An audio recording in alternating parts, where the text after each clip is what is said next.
జనవరి 2వ తేదీ నుంచి 3వ విడత జన్మభూమి మా ఊరు కార్యక్రమం నిర్వహించేందుకు ప్రభుత్వం సన్నద్ధమవుతుంది. అసలు ఈ కార్యక్రమ ముఖ్య ఉద్దేశం ఏంటి? ఎలాంటి ప్రజా సమస్యలు పరిష్కరించాలని ప్రభుత్వం భావిస్తోంది? కొత్త రేషన్ కార్డులు, సామాజిక పింఛన్లు, ఈ-పాస్ బలోపేతం వంటి విషయాల్లో సర్కారు ఆలోచనలు ఏంటి? తదితర విషయాలపై ముఖ్యమంత్రి చంద్రబాబు నాయుడుతో ఈటీవీ ముఖాముఖిని విజయవాడ నుంచి ప్రత్యక్ష ప్రసారం ద్వారా చూద్దాం.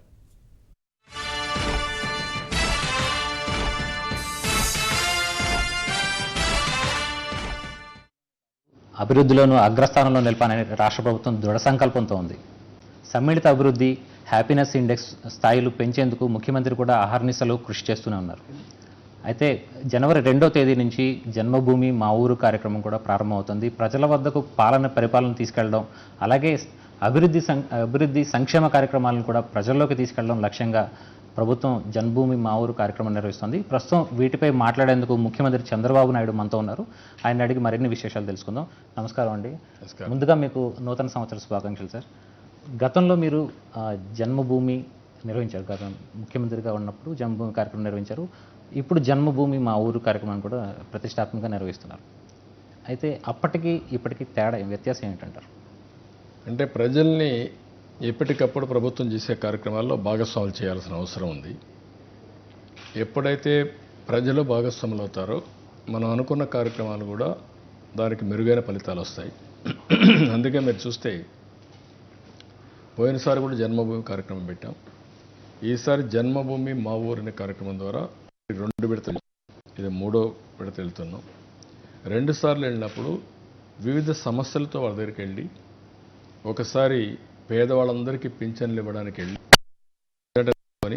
మెరిట్ ప్రకారం అర్హులందరికీ, ఎక్కడ చిన్న వివాదం, చాలా పర్ఫెక్ట్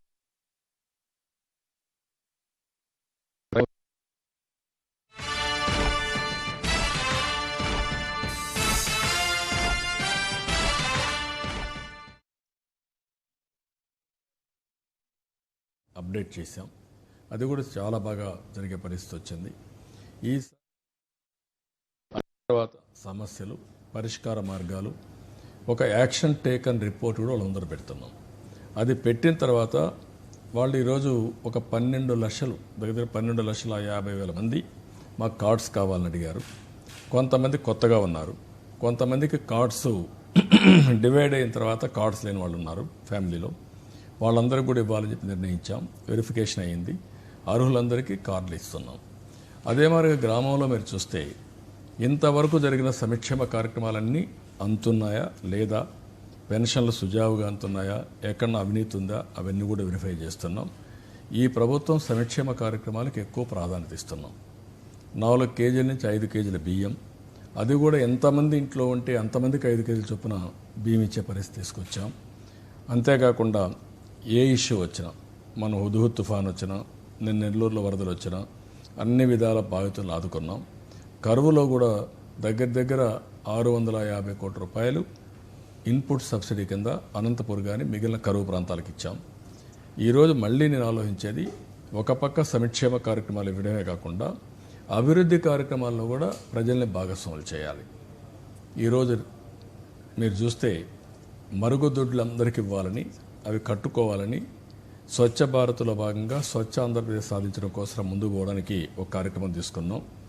దాన్ని కూడా ఒకసారి సమీక్ష చేసుకొని ఇంకా అర్హులకు అవసరాలందరికీ ఇస్తాం. వంట గ్యాస్ సిలిండర్లు కూడా పెద్ద ఎత్తున డిస్ట్రిబ్యూట్ చేస్తున్నాం. రాబోయే సంవత్సరం లోపల ఈ రాష్ట్రంలో వంట గ్యాస్ లేదనకుండా ప్రతి ఒక్కరికి ఇవ్వాలనేది ప్రభుత్వం యొక్క ఆలోచన. 1-2 సంవత్సరాల్లో రాష్ట్రం మొత్తం మరుగుదొడ్లు ప్రతి ఒక్కరు కట్టుకోవాలి.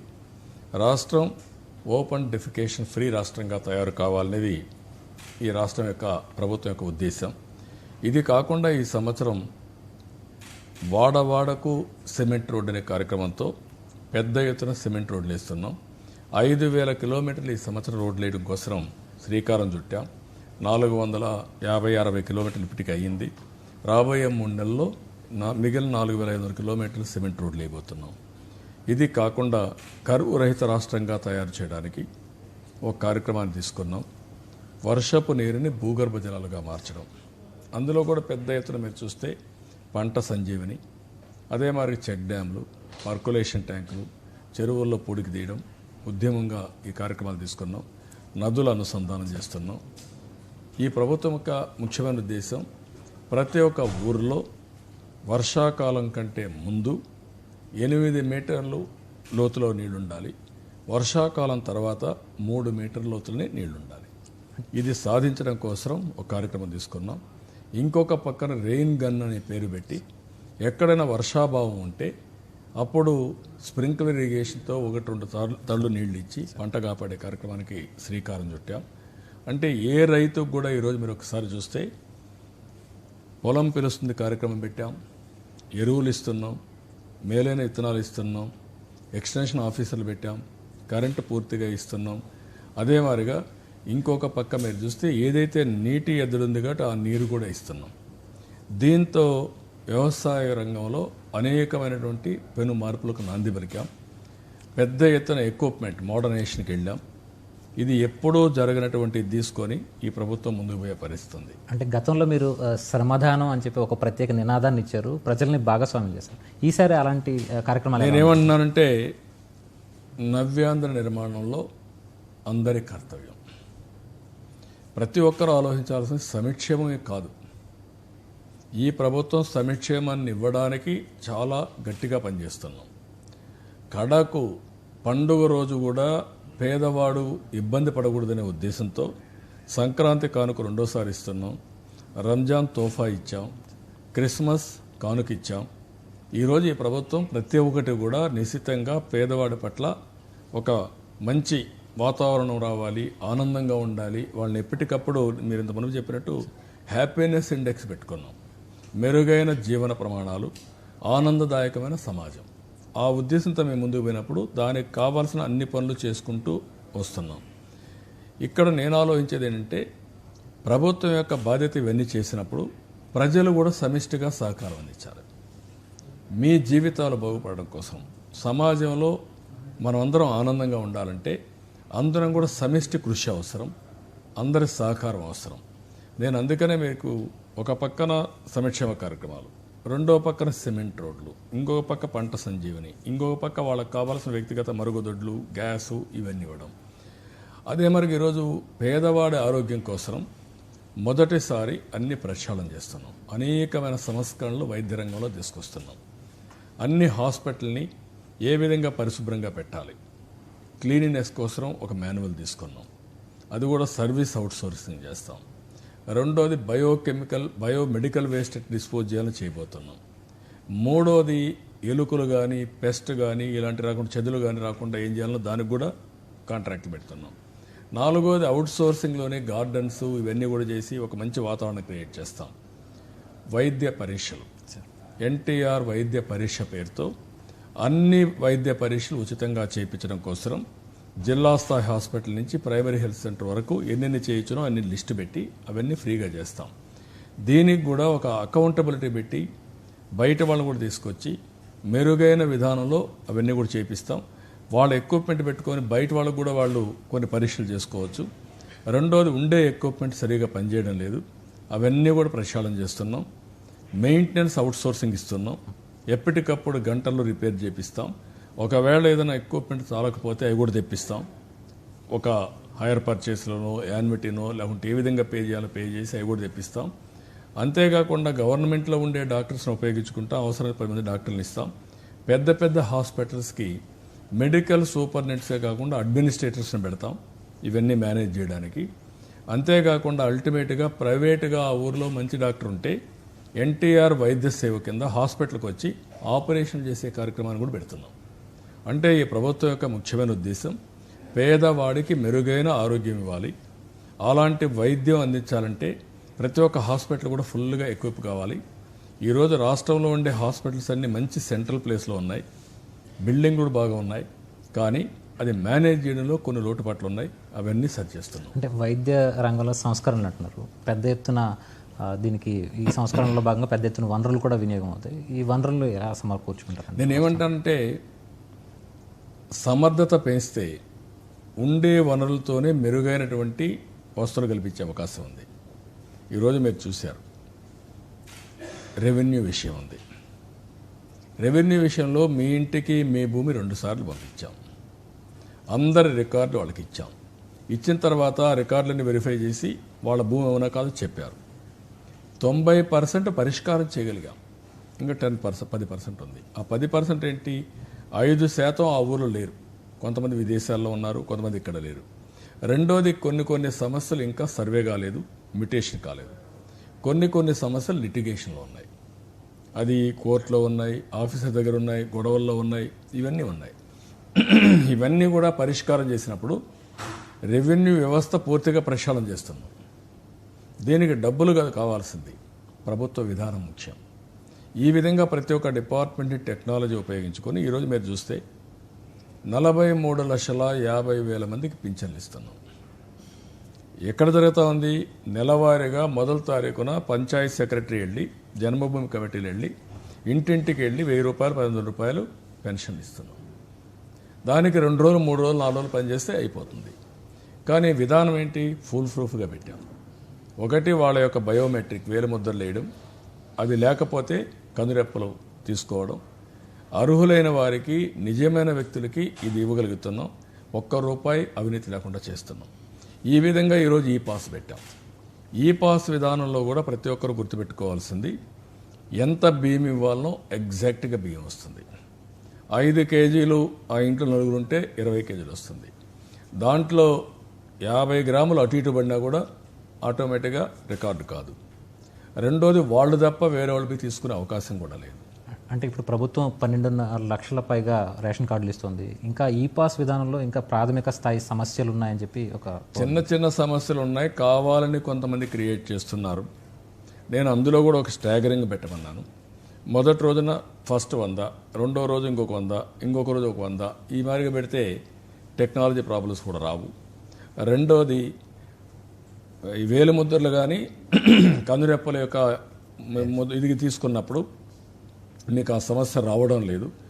ఎక్కడన్నా 1-2 వస్తే ఆ విలేజ్ సెక్రటరీ వాళ్ళని పెట్టి, ఇప్పుడు ఫుడ్ అడ్వైజరీ కమిటీ కూడా పెట్టాం, వాళ్ళని పెట్టి మీరు ఇవ్వచ్చు. కాబట్టి ఆ సమస్య ఉండదు. కానీ కొంతమంది కావాలని దీన్ని ఫెయిల్ చేయాలి, ప్రభుత్వానికి చెడ్డ పేరు రావాలి, అప్రతిష్ట పాలు చేయాలి, ముందు వాళ్ళ ఇష్ట ప్రకారం దీంట్లో ఏదైతే అవకతవకలు చేశారో దాన్ని కట్టడి చేశాం. కాబట్టి ఇలాంటి దుర్మార్గమైన కార్యక్రమాలు కూడా చేస్తున్నారు. నేను వారిని ఒకటే హెచ్చరిస్తున్నా, అడ్మినిస్ట్రేషన్ కూడా అప్రమత్తం చేస్తున్నా. ఎక్కడన్నా అలాంటి వాళ్ళు చేస్తే మాత్రం తిరిగి వాళ్ళని ఉండేయకుండా, అంటే మొత్తం రిమూవ్ చేయడం, కొత్త వాళ్ళని పెట్టడం, కొంత సీరియస్గా పనిష్మెంట్ ఇస్తాం. మీరు సహకరించండి. మీకు సరైన రెమ్యూనరేషన్ రాలేదు అనే బాధ కూడా ఉంది. దాన్ని ఏ విధంగా మీకు పరిష్కారం చేయాలో పరిష్కారం చేస్తాం. కానీ ఎక్కడా అవకతవకలు జరగడానికి వీల్లేదు. ఇక్కడ జన్మభూమి మా ఊరు కార్యక్రమంలో అటు పార్టీని కానీ, ఇటు ప్రభుత్వ ప్రజాప్రతినిధులను కానీ, ఇటు అధికారులను కానీ, అలాగే దత్తత తీసుకున్న వారిని, గ్రామాల దత్తత తీసుకున్న వారిని ఎలా సమన్వయం చేస్తారు? వాళ్ళకి ఏ బాధ్యతలు చెప్పబోతున్నారు? అందుకనే ఇప్పుడు ఏం చెప్పామంటే, ఎవరైతే ఆ గ్రామంలో భాగస్వాములు అయ్యారో ఆ భాగస్వాములను కూడా గ్రామ సభకు రమ్మంటున్నాం. అదే మరిగా అధికార యంత్రాంగాన్ని ఇప్పటి వరకు జన్మభూముల్లో కానీ మీకు వచ్చిన సమస్యలన్నీ ఫైనలైజ్ చేయమన్నాం. అవన్నీ ఒకసారి ఏటీఆర్ తయారు చేసుకుని ఊరికి వెళ్తారు. అదే మరి ఎవరైతే అర్హులు ఉన్నారో వారికి అందరికీ బియ్యం కార్డులన్నీ కూడా రెడీ చేసుకొని వెళ్తారు. అక్కడనే గ్రామ సభలో ఇవన్నీ డిస్ట్రిబ్యూట్ చేస్తారు. గ్రామ సభలో అదే మరిగా నేను ఒక మెసేజ్ కూడా పంపిస్తున్నాం. ఆ మెసేజ్ కూడా చదువుతారు. అదే మరి ఒక ప్రతిజ్ఞ కూడా చేయమన్నాం. ఇవన్నీ కూడా చేసి ఒక పక్క సంక్షేమ కార్యక్రమాలు ఇవ్వడమే కాకుండా రాష్ట్రం ఏ పరిస్థితిలో ఉన్నాం, ఈరోజు ఎక్కడున్నాం, అదే మరిగా భవిష్యత్తులో మనందరం కలిసి ఒక బాధ్యత కింద, ఒక కర్తవ్యం కింద ఏ విధంగా ముందుకు పోవాలి అనే విషయాలు కూడా వాళ్ళకు గుర్తు చేసి వాళ్ళని కార్యోన్ముఖులు చేయడం కోసం ముందుకు పోతాం. అంటే గడిచిన 2 విడతల్లో మీకు దాదాపుగా 40 లక్షలకు పైగా ఫిర్యాదులు అందాయి. ఏ మేరకు పరిష్కారం అయ్యాయి అంటారు? నేనేమంటే చాలా వరకు ఫిర్యాదులు అవుతున్నాయి. అవన్నీ కూడా ఇప్పుడు 12,50,000 ఇది ఇచ్చాం. పెన్షన్ 43,50,000 ఇచ్చాం. ఇంకా ఈ 2 మెయిన్ సమస్యలు ఉంటాయి. ఇంకా చిన్న సమస్యలు, ల్యాండ్స్ అన్ని 90% పరిష్కారం అయిపోయినాయి. కోర్టులో ఉండేది తప్ప అన్నీ అయిపోయినాయి. ఇంకేదైనా ఉంటే ఒకటి చిన్న సమస్యలు ఉంటాయి. దానికంటే ముఖ్యంగా నేను కోరేది, ఇంత పెద్ద ఎత్తున స్టాచ్యురేషన్ పాయింట్లో ప్రతి ఒక్కటి కూడా లాజికల్గా తీసుకుపోవడం కోసం చివరి అంటే క్షేత్రస్థాయిలో కన్వర్జెన్స్ ఆఫ్ ఫండ్స్ కానీ, కన్వర్జెన్స్ ఆఫ్ వర్క్స్ తీసుకొచ్చాం. ఇప్పుడు సిమెంట్ రోడ్లు వేస్తున్నాం. 13వ ఆర్థిక సంఘం నుంచి వచ్చిన డబ్బులు, 14వ ఆర్థిక సంఘం నుంచి వచ్చిన డబ్బులు, నరేగా డబ్బులు, లేకపోతే బ్యాక్వర్డ్ ఏరియాకి పెట్టిన డబ్బులు, లేకపోతే పార్లమెంట్ సభ్యులకు ఇచ్చే డబ్బులు అన్నీ కూడా పూల్ చేసి మెటీరియల్ కాంపోనెంట్, లేబర్ కాంపోనెంట్ రెండు పెట్టి 5,000 కిలోమీటర్లు వేస్తున్నాం. పంట Sanjeevani government of India NREGA కింద 40% మెటీరియల్కి 60% లేబర్కి ఇస్తారు. అక్కడ మొత్తం కూడా లేబర్తోనే అయిపోతుంది. 5x5x2 మీటర్లు, 8x8x2 మీటర్లు, 10x10x2 మీటర్లు 3 స్టాండర్డైజ్ చేశాం. రేట్లు కూడా పెంచాం. అది మీరు కానీ పని చేసుకుంటే ఆ డబ్బులు మీకు వస్తుంది. ఆ డబ్బుల వల్ల ఒకటి పేదవాడికి ఉపాధి, 2 శాశ్వతంగా త్రాగునీటి సమస్యకు కానీ నీటి సమస్యకు చెక్ చేయడం. అంటే రాష్ట్రాన్ని కరువు రహిత రాష్ట్రంగా తయారు చేసుకునే ప్రక్రియలో ఇది ఎంతో ఉపయోగపడుతుంది. అలాంటి కార్యక్రమాలు చేస్తున్నాం. దీనికి డబ్బుల కంటే కూడా ప్రజల్లో చైతన్యం అవసరం. మనకుండే డబ్బుల్ని సద్వినియోగం చేయడం అంత అవసరం. అంటే గతంలో మీరు పిలుపునిచ్చినటువంటి ఫామ్ పాండ్స్ అనేది ఏ మేరకు సత్ఫలితాలు ఇచ్చాయి? పంట సంజీవని డెఫినెట్గా బ్రహ్మాండ ఫలితాలు వస్తాయి. మీ ఊర్లో పడిన వర్షపు నీరుని మీరు భూగర్భ జలాలుగా మార్చుకుంటే ఇంకెక్కడి నుంచో నీళ్ళు ఎందుకు లిఫ్ట్ ఇరిగేషన్లో? అంటే వాస్తవానికి కృష్ణా డెల్టా కానీ పశ్చిమ డెల్టాలో కానీ ఈసారి మనకి ప్రకాశం బ్యారేజ్ కానీ తుంగభద్రలో కూడా డెడ్ స్టోరేజ్ వచ్చిన పరిస్థితి. ఇక్కడ వేసవి కాలంలో మనకి చాలా ఇబ్బంది. ఇది ఒక్కొక్కసారి నేచురల్గా వచ్చే సమస్య. చిత్తూరు ఉంది, ఈసారి వర్షం పడింది, మొత్తం కలిసి అన్ని చెరువులు రిపేర్ చేశాం, పూడికలు తీసాం, చెరువుకు నీళ్లు వచ్చే కాలువలని రిపేర్ చేశాం. దాంతో ఏమైంది? జిల్లాలో అన్ని చెరువులు ఫుల్ అయినాయి. భూగర్భ జలాలు 33 మీటర్ల నుంచి 14 మీటర్లకు వచ్చాయి. అంటే 19 మీటర్లు పెరిగాయి. ఇది పెద్ద అచీవ్మెంట్ కదా. అదే నేను ఏదంటే ప్రతి ఒక్కరిలో అలాంటి ఆలోచన వస్తే 2-3 సంవత్సరాలకు ఒకసారి వర్షం పడినా ఆ వర్షపు నీరుతో మనం భూమిని భూగర్భ జలాశయంగా మార్చుకోవచ్చు. రెండోది, నదులు అనుసంధానం చేస్తే ఒకసారి గోదావరి నీళ్ళు వస్తాయి, ఒకసారి కృష్ణలో వస్తాయి. ఈ రెండు అనుసంధానం చేసుకుంటే కొంతవరకు నీటి సమస్య లేకుండా పరిష్కారం అవుతుంది. అంటే జన్మభూమి మా ఊర్లో ప్రజలంతా కూడా కార్యోన్ముఖులు కావాలి, అమరావతి రాజధాని నిర్మాణం కోసం అని పిలుపునిచ్చారు. ఈ కార్యక్రమంలో ప్రత్యేకంగా మీరు ప్రజలను ఎలా భాగస్వామ్యం చేస్తారు? నేనేమంటున్నానంటే, నేను ఈ జన్మభూమిలో విభజన జరిగిన తీరు, విభజనలో జరిగిన అన్యాయం, విభజన సమయంలో జరిగిన అవమానాలు ఇవన్నీ కూడా ప్రజలు ఒకసారి గుర్తు చేసుకోవాలి. 2, బాధ ఉందని బాధపడితే సమస్య పరిష్కారం కాదు. ఆ రోజు మీకు ఖర్చు ఉంది, దాన్ని కసిగా మార్చుకోమన్నాను. కసిగా కోపంగా పనిచేసి ఇంకా ఎక్కువ తపంతో హార్డ్ వర్క్ చేసి ఎవరైతే ఈ అన్యాయం చేశారో వాళ్ళు కూడా అసూయతో బాధపడే పరిస్థితి వచ్చే విధంగా చేయమని చెప్పి అప్పీల్ చేశాను. ఈ ప్రభుత్వం ఎన్ని ఇబ్బందులున్నా సంక్షేమ కార్యక్రమాలు ఇస్తున్నాం. పేదవాడికి ఇబ్బంది లేకుండా చేయడం కోసం అనేక విధాలుగా ముందుకు పోయాం. ఈరోజు భారతదేశంలో ఎక్కడా జరగని విధంగా రైతు రుణ విముక్తి. ఇప్పుడు కూడా నేను అప్పు పెట్టి వడ్డీ కట్టి మళ్ళీ ఆ అప్పు తీరుస్తున్నాను. డాక్రా సంఘాలకు పెట్టుబడి నిధి కింద 10,000 రూపాయలు ఇచ్చి ఇప్పటికే 4,500 కోట్లు ఇచ్చి 3,500లో 4,000 కోట్లు ఇచ్చి మిగిలిన డబ్బులు ఇస్తున్నాం. వెల్ఫేర్ పెద్ద ఎత్తున చేస్తున్నాం. అభివృద్ధికి నాంది పలికాం. నేను ప్రజలను కోరేది ఇది ప్రజా సంక్షేమం కోసం, ప్రజాహితం కోసం, అదే మాదిరిగా భావితరాల భవిష్యత్తు కోసం మనం ఆలోచిస్తున్నాం. మీరు కూడా భాగస్వాములు కావాలి. మనం ఏదో ప్రభుత్వమే అన్నీ చేస్తున్నది కాకుండా ప్రభుత్వం ఇచ్చే అవకాశాన్ని ఉపయోగించుకొని మెరుగైన జీవన ప్రమాణాల కోసం మీరే విధంగా కష్టపడతారు, మీరే విధంగా దోహదం చేస్తారు చాలా ముఖ్యం. ఆ స్ఫూర్తిని తీసుకురావడానికి ఈ జన్మభూమిని ఉపయోగిస్తాం. సార్, రాజధాని బృహత్తర ప్రణాళిక ముసాయిదా విడుదలైంది. అయితే రైతులకు ప్లాట్లు కేటాయింపు విషయంలో ఇంకా ఒక స్పష్టత రాని అంశం ఉంది. దీనిపై 1 by 1 అన్నీ వెళ్తున్నాం. మొన్నటి వరకు మాస్టర్ ప్లాన్ డీటెయిల్స్ కావాలి. ఇప్పుడు మాస్టర్ ప్లాన్ డీటెయిల్స్ కూడా రెడీ అయినాయి. నెక్స్ట్ ఎక్కడెక్కడ వస్తుందో అబ్జెక్షన్స్ అయిపోయిన తర్వాత ఒక ఐడియా వస్తుంది. అక్కడి నుంచి వీళ్ళకి ఎక్కడెక్కడ ఇవ్వాలనో ల్యాండ్స్ ఇవ్వడం, అదే మాదిరిగా అభివృద్ధికి కూడా ప్రణాళికలు తయారు చేయడం, కన్స్ట్రక్షన్ జరగాలి. ఇక్కడ 2 విషయాలు ఉన్నాయి. ఏ రైతాంగం అయితే ముందుకొచ్చి ఒక స్వచ్ఛందంగా ఒక మంచి స్ఫూర్తితో ప్రభుత్వానికి సహకరించారు, ఏ ఆశతో సహకరించారంటే వాళ్ళకు కూడా ఈ భూమి ఇస్తే వాళ్ళకు భూమి విలువ పెరుగుతుంది, వాళ్ళకు న్యాయం జరుగుతుంది ఇచ్చారు. అలాంటి సమయంలో ప్రభుత్వానికి బాధ్యత పెరిగింది. పెరిగినప్పుడు ఆ ల్యాండ్ వాల్యూ పెరగాలంటే ఇక్కడ అభివృద్ధి జరగాలి, ఒక బ్రహ్మాండమైన సిటీగా తయారు కావాలి. దానికి ఏమేం చేయాలో అవన్నీ వర్కౌట్ చేస్తున్నాం. అది చేసేటప్పుడు అన్నీ కూడా సమతుల్యంతో మనం ఆలోచించాల్సిన అవసరం ఉంది. వీళ్ళకి న్యాయం జరగాలి, మళ్ళీ అభివృద్ధి జరగాలి. అభివృద్ధి జరిగితే వీళ్ళ యొక్క భూమి విలువలు పెరుగుతాయి. అలాంటి ఇన్వెస్ట్మెంట్ అట్మాస్ఫియర్ తేవడం కోసం అన్ని విధాల ప్రయత్నం చేస్తున్నాం. తప్పకుండా చేస్తాం. సార్, రాజధాని నిర్మాణం చేసుకోవాలి, అలాగే రాష్ట్రానికి డబ్బులు కూడా కావాలి, సాయం కూడా కావాలి. ఈ నీతి ఆయోగ్ ఉపాధ్యక్షుడు కూడా ఇక్కడికి వచ్చారు. ఈ నేపథ్యంలో మనకి హామీలు లభించాయంటారు? ప్రధానమంత్రి నీతి ఆయోగ్ యొక్క వైస్ చైర్మన్కి రిపోర్ట్ ఇమ్మని పంపించారు. వారు రిపోర్ట్ ఇచ్చామని చెప్పారు. ఇప్పుడు ప్రధానమంత్రి చేతుల్లో ఉంది. ఏ అయితే బైఫర్కేషన్ అప్పుడు హామీలు ఏవైతే ఇచ్చారో ఆ హామీలన్నీ కూడా కొంతవరకు కొన్ని పనులు అయినాయి, ఇంకా కొన్ని కావాల్సిన అవసరం ఉంది.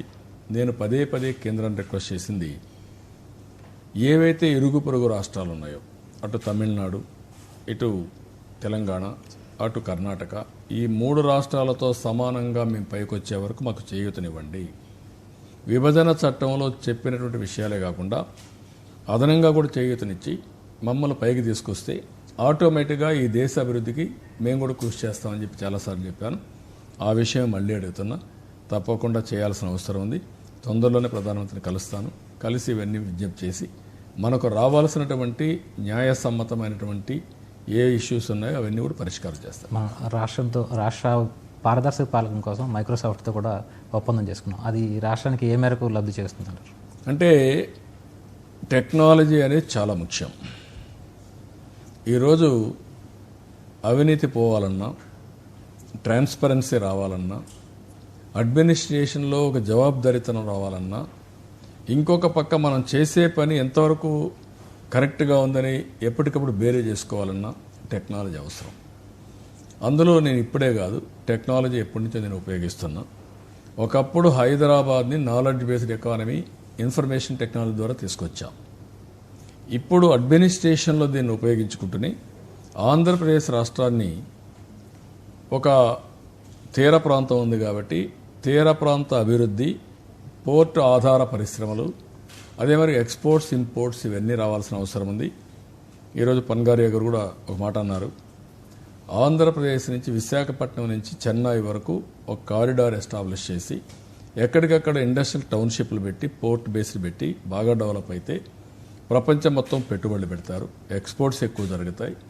దీని తర్వాత ఏదైతే ఇంటర్ల్యాండ్ ఉందో ఇంటర్ల్యాండ్ అభివృద్ధి అవుతుందని చెప్పి వారు చెప్పడం జరిగింది. ఇది కరెక్ట్. ఇది నేను కూడా ఎప్పటి నుంచో చెప్తున్నాను. ఆంధ్రప్రదేశ్ ఈరోజు భారతదేశంలో మధ్యలో ఉన్నాం. లోతైన పోర్ట్లు ఉన్నాయి. రెండవది, ప్రపంచం మొత్తం ఎక్కడ చూసినా సముద్రం పక్క నుండే తీర ప్రాంతాలు ఎక్కువ అభివృద్ధి అయినాయి. తర్వాతనే మిగిలిన ప్రాంతాలు అభివృద్ధి అయినాయి. ఒక సింగపూర్, ఒక దుబాయ్, ఒక హాంకాంగ్, ఒక చైనా ముందు డెవలప్ అయింది, తీర ప్రాంతాలు డెవలప్ అయింది. అలాంటి బ్రహ్మాండమైన అనుకూలమైన పరిస్థితులు మనకు ఉన్నాయి కాబట్టి అవి కూడా ఏ విధంగా ఉపయోగించాలో ఉపయోగించుకొని ముందుకు పోవాల్సిన అవసరం ఉంది. దానికి నేను ఒక స్పష్టమైన విజన్ ఇచ్చాను. రాష్ట్రంలో ఉండే నదులను అనుసంధానం చేయడం, రైతాంగానికి అన్ని విధాల న్యాయం చేయడం, తర్వాత యువతకు ఉద్యోగాలు రావాలంటే పెద్ద ఎత్తున ఎడ్యుకేషన్ ప్రాధాన్యత ఇవ్వాలి, మానవ వనరుల అభివృద్ధి కోసం ఇవ్వాలి. దానికోసం కాలేజీలు అవన్నీ పెడుతున్నాం. దాని తర్వాత ఇండస్ట్రీస్ రావాల్సిన అవసరం ఉంది, మ్యానుఫ్యాక్చరింగ్ రావాల్సిన అవసరం ఉంది, ఎక్స్పోర్ట్లకు ఎక్కువ దోహదం చేయాల్సిన అవసరం ఉంది. ఇది చేస్తే ఆటోమేటిక్గా సర్వీస్ సెక్టర్ అభివృద్ధి అవుతుంది. దీనివల్ల ఎక్కడ లేని ఉద్యోగాలు వస్తాయి. దానివల్ల రాష్ట్రం కూడా బాగుపడే పరిస్థితి వస్తుంది. చివరిగా ఒక ప్రశ్న. మనం గోదావరి పుష్కరాలు విజయవంతం చేసుకున్నాం. అమరావతి శంకుస్థాపన కూడా అదే స్థాయిలో జరిగింది. ఇక నదుల అనుసంధానం కూడా అదే స్థాయిలో కొనసాగింది. ఇప్పుడు కృష్ణా పుష్కరాలని ఎలా నిర్వహించబోతుంది రాష్ట్ర ప్రభుత్వం? కృష్ణా పుష్కరాలు కూడా పెద్ద ఎత్తున చేయాల్సిన అవసరం ఉంది. కృష్ణా, గోదావరి 2 నదులు మొన్నే పవిత్ర సంగమానికి నాంది పలికాం. ఇప్పుడు ఇది ఒక పవిత్రమైన సంఘం.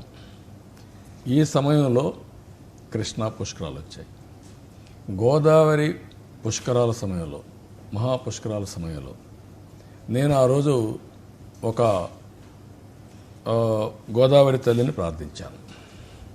ఆ రోజు నా కోరిక గోదావరి, కృష్ణా 2 నదుల అనుసంధానం జరగాలి.